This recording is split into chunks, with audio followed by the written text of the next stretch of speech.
Okay, so today we've got a former presidential candidate and the guy working to flip Texas blue, Beto O'Rourke. Thanks for coming back on. Thank you for having me. It's a pleasure to be with you. I feel like the entire nation's eyes are on Texas right now. In 2016, Texas was dead last in the nation in terms of turnout. Now you're first. As of this recording, about 6 million votes have been cast in Texas. We still have 2 weeks to go until Election Day. And you compare that to 2016, the total number of votes was about 9 million. So we're already about 2/3 of the way there with a couple weeks to go. Do you have any indication of how things are going beyond these broad strokes numbers that we're getting? Well, first of all, with these big numbers that you just cited, this is really encouraging because beyond, partisan advantage and the candidates that we're supporting, which is critical, the fact that democracy is on trial right now or being tested unlike any other time in our lives and perhaps any time in the life of this country, the fact that the state that was, as you said, 50th in voter turnout now leads the country in both absolute numbers and leads the country in turnout relative to turnout in 2016, and is the most diverse swing state in the country and is the most voter suppressed state in the country. The fact that all this is happening is really, really good news if you're a fan of democracy. For Democrats, it is encouraging. Harris County, which is our largest county, has 5 million residents. So more people live in Harris County than live in the entire state of Nevada, for example. Harris County, which has really trended over the last 10 years, bluer and bluer, had doubled its early voting turnout on the first day of early voting from the highest level of voter turnout on any day of early voting in the highest year before that, which was 2016. So, that was just the first day. And we have since had more than a week's worth of early voting. And the fact that you have nearly 1 million ballots cast in Harris County alone, on top of, you mentioned these other, 5 million ballots cast across the state of Texas, many of them in our larger metropolitan areas, which again tend to be Democratic strongholds. And then there's this, and you've probably been following this, but in the places that have not been safely, Democratic in the past, Collin County or Denton County in North Texas above Dallas County, these were Republican bastions for, probably most of my life.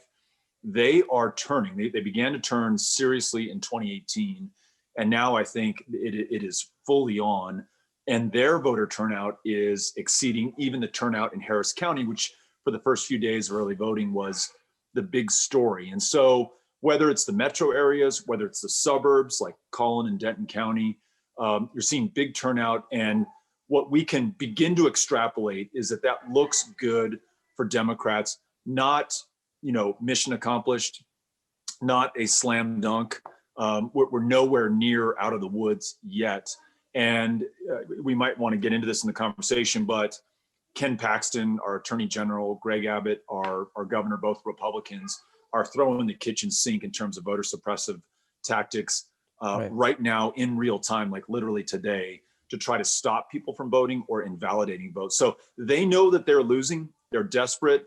They're frightened, and they are going to do anything within their power, including completely destroying democracy in Texas, if it will allow them to hold on to their purchase on power. So things look good, but we have a lot of work to do over the next 12 days. Let's dive into that a little bit. Texas does have the most restrictive voting process in the country. Republican Governor Greg Abbott did limit drop boxes to 1 per county, which obviously disproportionately hurts larger, more Democratic counties than it does Republican counties. Does that law still stand? And more broadly, have voters in Texas been able to overcome these suppression efforts? Yeah, I think the last part of your question is the really exciting story here, because it's no news that Texas is trying to stop people, and especially, let's be clear, Black Texans, Mexican American Texans, and communities of color from voting. That has been literally the story of Texas for 144 years, ever since the end of Reconstruction. And as you suggest, Greg Abbott is only trying to add on to that by removing the satellite absentee ballot drop-off locations, now contesting drive-through voting in Harris County, which was blessed by the Texas Secretary of State, who has purview over these elections. There are threats of litigation and prosecution and really trying to scare and intimidate voters here. Despite all of that, and maybe to some degree because of all of that, in other words, maybe this has backfired. I think voters who are wise to the fact that if they're trying this hard to stop me from voting, then maybe my vote is really more powerful than even I thought it was. And I will wait in a line 5, 6, 7 hours long. I got a text from a guy in Fort Bend, which is just outside of Houston, on the first day of early voting. Voting machines went down for the first 2 hours. The line was, half a mile long at that point. And he said, I'm waiting in this line until I cast my ballot. And 7 hours later, I got a text from him. And he said, I finally made it through. I voted. Now, that guy could have come back the next day of early voting. He could have waited till election day. But he was there to defeat this voter suppression. He was there to make sure our democracy works. And there are a lot of people doing that. Again, we see it in the aggregate in terms of Texas leading the country in turnout right now. And then we see it in these super powerful stories of perseverance in the face of intimidation and suppression. So I'm pretty proud of Texas right now.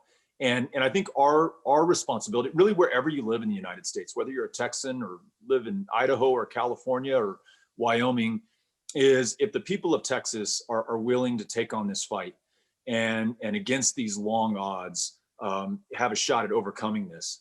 And then, by the way, maybe help Joe Biden win this thing on election night with our 38 electoral college votes, then it is incumbent upon all of us to do all that we can to support those voters. And what we've been doing in Powered by People is literally calling them by the millions. And, we'll say, hey, Brian, this is Beto from Powered by People. Early voting has already started. It continues through October 30th. Can I help you make a plan to vote while I've got you on the phone? And then we work through your closest polling location, the documents you need to bring with you, because we have a very restrictive voter ID law on the books in Texas. And then I'm there on the phone to answer any other questions you have, to address your concerns and give you comfort in trying to cast your ballot that next day. And there are thousands of people like me, not just in Texas, but all over the country, who are making these phone calls into Texas. And so that's exciting. The candidates who are running, who are energizing the electorate, are exciting. We've seen some positive indication from Joe Biden and Kamala Harris that they're going to invest in Texas. We frankly, Brian, have not seen as much as we want to. And given that democracy is on the line, as well as our Constitution and the outcome of this election, and so much of it rests on Texas, we'd love to see more from them and from national Democrats. But even if they do not come in, I am so encouraged and proud of my fellow Americans who have stepped up and done this necessary work in this critical state. So let's speak about registering new voters and Powered by People specifically. Can you give me an idea of how many new Democratic voters were able to register in this cycle? And then talk a little bit about Powered by People specifically, the accomplishments that you have been able to make through that group. So to put it in perspective, in a typical 4-year cycle, around 700,000 Texans will get registered to vote. In this last 4-year cycle, 1.9 million, and they're still counting them, so may inch closer to 2 million. 1.9 million Texans have registered to vote. So we're approaching 3 times the level of registration in one of, if not the fastest growing states in the country, in a majority minority state that is trending younger and more democratic. I mean, some people thought that my race in 2018, where we won more votes than any Democrat in Texas history, where we got within 2.5 points of Ted Cruz, was an anomaly or an outlier. But if you look at the last decade of voter trends in Texas, Hillary Clinton's performance in 2016, where she got into the single digits in Texas, which was the first time a Democratic nominee had done that in 20 years. It shows you where the state is going, and this state is going there very quickly, and just added 2 million net new voters to the rolls over these last 4 years. All of that is encouraging. And as you know, we can only begin to guess the party affiliation of those newly registered voters, because in Texas, you don't have to claim party. The only evidence we have is how you voted in a primary. However, Powered by People, our volunteer-driven organization, has spent the better part of the last 6 months mailing to, and then following up with a phone call or a text to unregistered likely Democratic voters. And we know they're likely Democratic voters because they've moved to Texas in many cases from other states where they reliably voted in that state's Democratic primary, or they were registered as a Democrat where party registration is available in those states. And so they've moved to Texas, have yet to update their voter registration, and bringing them into the fold and onto the rolls and turning them out to vote adds net new Democratic voters. And here's the thing, Brian, you saw yesterday, Quinnipiac, pretty respected polling outfit, which last had the Trump-Biden race in Texas, Biden down 5 points, just released a poll yesterday, Biden 47%, Trump 47%. As encouraging as that news is, I guarantee you, Quinnipiac has not talked to those new voters that have just come on the rolls in the last 3 weeks, the last 3 months, maybe in some cases the last 3 years. And what we also know is that pollsters tend to undercount Democratic performance. They had me down 8 points on the eve of the election when I lost by 2.5. They had Hillary Clinton down in double digits when she lost by single digits. So if they're tied in these polls, I'd say Biden is ahead to some degree. This is one of those instances where we hope the polls are where we hope the polls are just as bad as they were in 2016 or 2018. Absolutely. So to your question about registration, that's another bit of encouraging news when you add that to the record turnout, to the quality and number of candidates running right now in Texas, in districts that last saw a Democrat on the general ballot 30 years ago, and now for the first time since then have one. This is really, really exciting, really encouraging, and I think it's going to be really, really close. So let's talk about those Texas State House candidates that you referred to. Texas is 9 seats away from flipping the state legislature, and you won in all of those 9 districts in your last race. How are those targets in particular looking right now?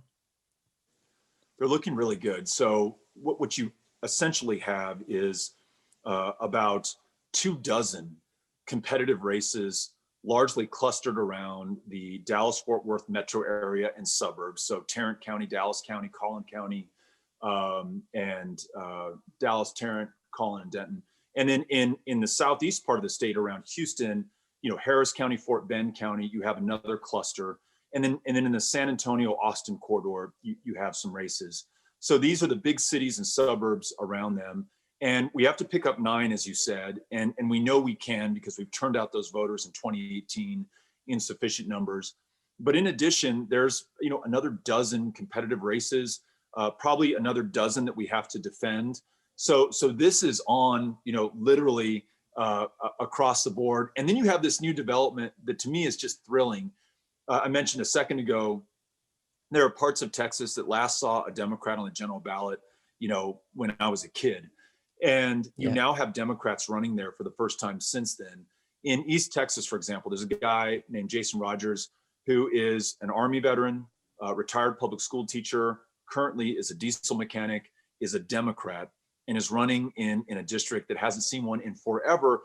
And for those people in that community, he now defines what it means to be a Democrat: service to country, service to your community, work in a blue collar job just like everyone else in that district, and getting us away from the corporate politics that, frankly, the Democrats flirted with for far too long, and back to the little guy and the little gal that we used to fight for tooth and nail, and which won us these states back, generations ago. We're getting those districts, and by extension, we're getting these states back. So I think we can pick up those 9 seats. I think we can pick up more than 9 seats. I think we can defend the 12 that we won in 2018.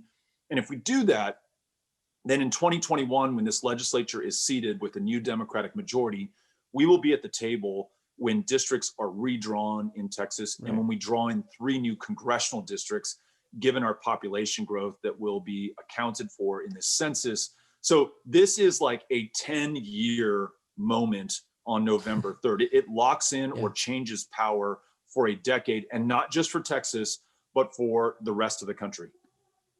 Totally. That's a really great point. There is one demographic group in particular that I want to talk about, and that's Latino voters. And they've been an area of some concern for Joe Biden. Why is that? And how are we able to overcome that? So there are 5.5 million eligible Latino voters in the state of Texas. That's the largest Latino voting bloc, certainly in any swing state, maybe in Right. any state bar none. This is by far the most diverse battleground state. We take California out because we can reliably predict it'll vote blue up and down the ballot. But in terms of swing states, no other state even comes close to the diversity that you find here in the state of Texas. And that growing Latino electorate, which is very young, and I'll tell you, Brian, very powerful in terms of achievement academically, in business life, civically, and politically within Texas. That electorate needs to hear from Joe Biden and Kamala Harris. Here's what they're doing right. Biden and Harris are running Spanish language radio ads across the state. They're investing in communities like El Paso, which is 85% Mexican American, and San Antonio. And we love seeing that. But really, they're spending pennies on the dollar that they're investing in other battleground states. And that lack of investment is not lost on the electorate here in Texas. If they were to reach out to, with just a fraction of the attention and focus that they're giving to the white voter in Pennsylvania, if they were to give the Black and brown and diverse voter here in Texas that kind of attention and love and focus, I tell you what, Texas comes through for Joe Biden on November 3rd. And then there's this. We now have, for the first time, a field of candidates that looks like the state. You look at Selena Montoya, Natalie Hurtado, Akila Basie, Elisa Simmons. You've got Black and Latino and Latina candidates running across the board in the state of Texas. And there's been this perennial question, how are you going to engage the Latino electorate in the state of Texas? I think now that Latinos and Latinas see Latinos and Latinas running for office, pursuing positions of public trust that they can win, if Biden and Harris and the Democratic National Committee and National Democrats were to invest in those races, or to invest in those communities where those races are taking place, not only do we help the top of the ticket, but we set up Democratic power for a decade, maybe decades going forward. And we do it the right way, in investing in candidates who look like the constituencies of their communities, who look like the state of Texas. So I see huge opportunity. And though we're only 12 days away from this election and the window is certainly closing, there is still time for the top of the ticket to come in and show Texas that we are important, and show this electorate that we are important. And I'm certainly hoping that they will do that. So what's been the most effective technique that you've found so far in persuading voters to both vote Democratic and to get them to the polls? And this is inclusive of all of your work, your phone banking. I know you had a 1 million person phone bank on October 12th. So just after having done this for so long, what are the most effective techniques that you found? I think in my years in volunteering for campaigns and running as a candidate, there's nothing that beats meeting someone at their doorstep, eyeball to eyeball, showing them the respect, demonstrating the courtesy of meeting them where they are, hearing their story, and sharing with them why you are running to represent them. That is primal. It goes to the just essence of what it means to be human, and what it means to live in a community, and what politics and elections and democracy is all about at its best. The TV ads, the tweets, the stuff you post on Facebook, the slick mailer that some consulting firm put together, all that stuff probably has its place, but is really, to me, just interference that kind of distracts from that essential connection. This is obviously made very difficult in the time of COVID. The next best thing is a phone call, a human voice, unscripted, honest and open, connecting with a perfect stranger on the other end of the line, and having this conversation about this state representative and this important race for a majority of the state house, and what that can mean for that person and their family, and listening to that person. What's important to you? What do you expect out of this candidate? Why are you voting? Why have you decided not to vote? And can we talk that through? I remember one of the phone banks I was on, I talked to a woman named Kelly, and she said, you know what, I'm not down with Biden, and I just can't get there. And, I've got some issues with Kamala Harris as well. And I said, yeah, but Trump. And she said, no, I don't like him either. And I'm not going to vote in this thing. And we just talked, I listened, I didn't judge, I didn't sell, I didn't push. And I gave her my cell phone number at the end of the conversation, because I was calling through a dialer that kind of hides your personal number. Yeah. And I said, just reach out to me if you have a question. So a few weeks ago, she calls me and she said, you know what, I've been thinking about our conversation, and I'm going to vote. And I now have some questions about voting absentee. I don't understand the rules here.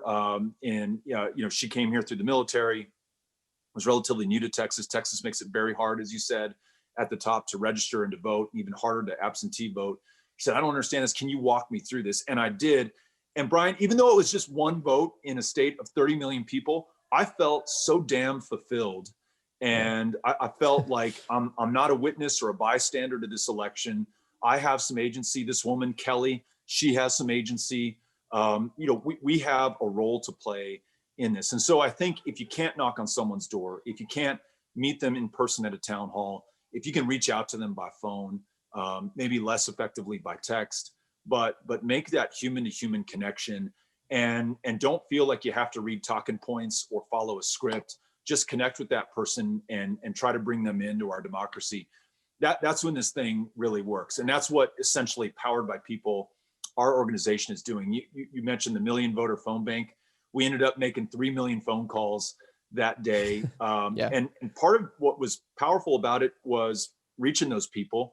The other part was that we had so many thousands of volunteers who stepped up to do something that's not very easy and not always fun, but is absolutely necessary for this thing to work. So I find in these very dark times, reasons to be encouraged and optimistic and hopeful. And all of that is based on the people that we work with and who volunteer with us and the voters that we meet.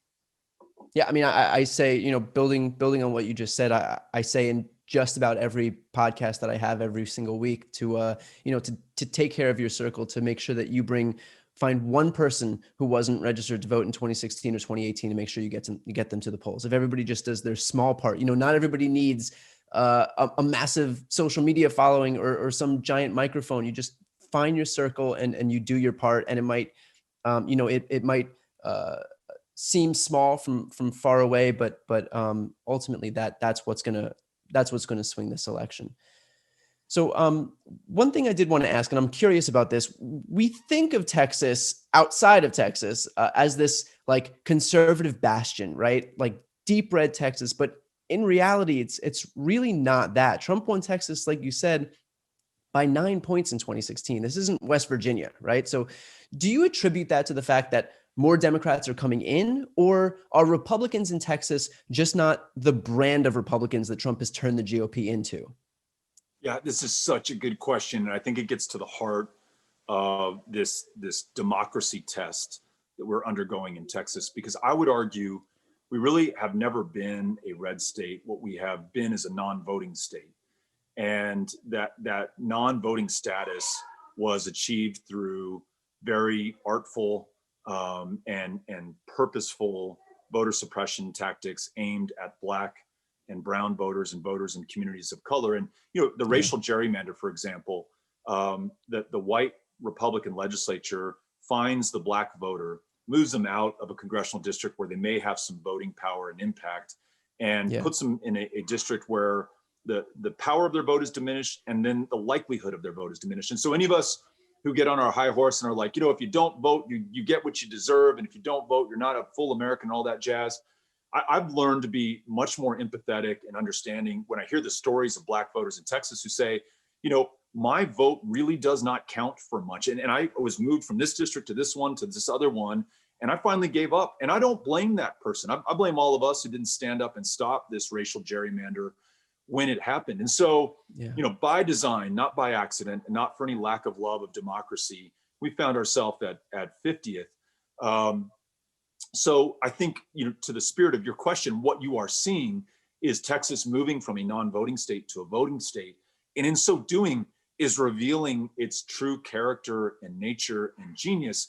And that's not necessarily by party affiliation, although I do think that tends to help Democrats. You just have, one of just right behind California, second most diverse states in the country, finally able to tell the rest of the world who we are, and beginning to look like in our government the way that the state looks like in our lives. And this incredibly diverse slate, by the way, Brian, primarily of women who are running right now, from MJ Hagar to Elisa Simmons to Candace Valenzuela, who will be the first Afro-Latina elected to Congress if she wins her race, all the way down the ballot to these judicial positions, where in 2018 we saw in Harris County 17 Black women win election to judgeships. And we talk a lot about criminal justice reform on the federal level. You elect 17 African-American women in Harris County, you've changed the face of criminal justice in the biggest county in our state, the third biggest county in America. So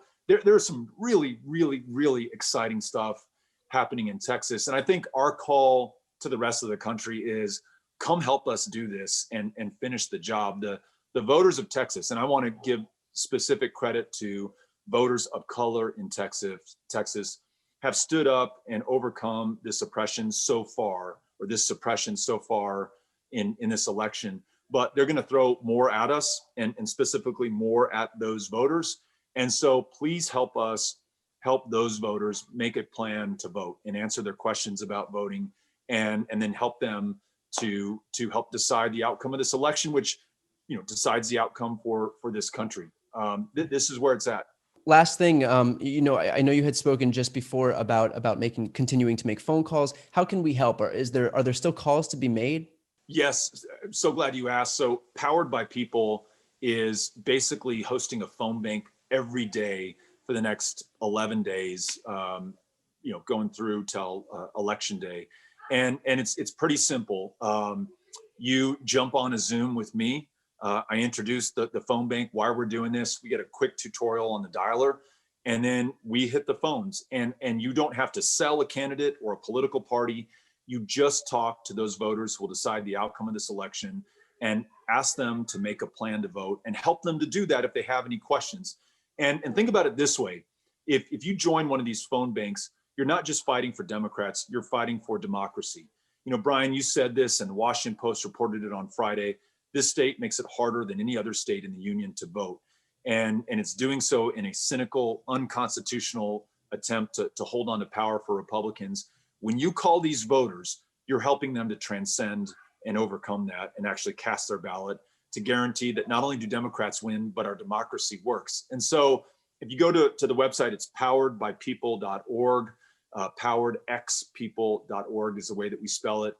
You can go to the events tab, and literally every day there's a phone bank. Sign up for one, try it for 30 minutes. If it's the worst thing you've ever done, go find another way to help save democracy. If you can grin and bear it and get through those 120 phone calls, you may not enjoy every minute of doing it. I'll tell you this, you will never feel better than when you finish that last call, because you've put in the work, you remember the voters you connected with, and you know that you advanced our cause. And I think all of us will want to look back on this moment after this election is decided, and know that at the moment that this democracy was under attack unlike any other time in our nation's history, that you pitched in and you did all that you could. And making these phone calls is one of, if not the most effective ways to do that in the state of Texas. Well, we'll leave it there. I'm going to put a link to Powered by People in the episode notes and the post description of this video. So look for that. Beto, thank you so much for what you're doing. We're rooting for you. You have, a really grateful nation behind you that's beyond appreciative of the work that you're doing in Texas. So thanks for coming back on. Thank you, and very grateful for what you're doing out there. And let's all of us push as hard as we can for the time that we have left in this election. Just all that we've got, sprint through the tape, and leave it all out there. So I know you're doing that, and I know the folks who listen and watch you are doing that as well. Keep it up.